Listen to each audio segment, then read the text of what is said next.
रवां माली साल के 6 माह में पाकिस्तान को कितना कर्ज और इमदाद मिली। इक्तसादी अमूर डिवीज़न ने दिसंबर 2023 तक पाकिस्तान के ज़िम्मे गैर मुल्की कर्ज और इमदाद की तफसीलात जारी कर दी हैं। रिपोर्ट के मुताबिक माली साल 2023 से 24 के पहले 6 माह में पाकिस्तान को 5 अरब 96 करोड़ डॉलर का बैरूनी कर्ज मिला।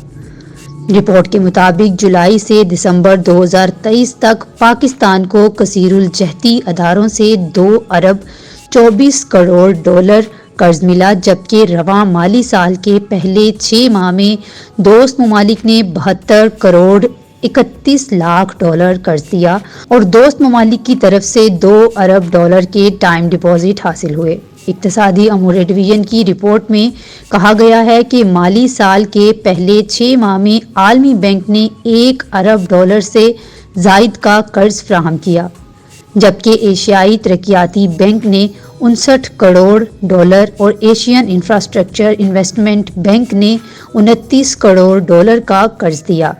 रिपोर्ट में बताया गया है कि इस्लामी तरक्याती बैंक ने 16 करोड़ डॉलर का कर्ज दिया, जबकि इसी अरसे में पाकिस्तान ने पेट्रोलियम दरामद में 59.5 करोड़ डॉलर की सऊदी ऑयल सहूलत इस्तेमाल की।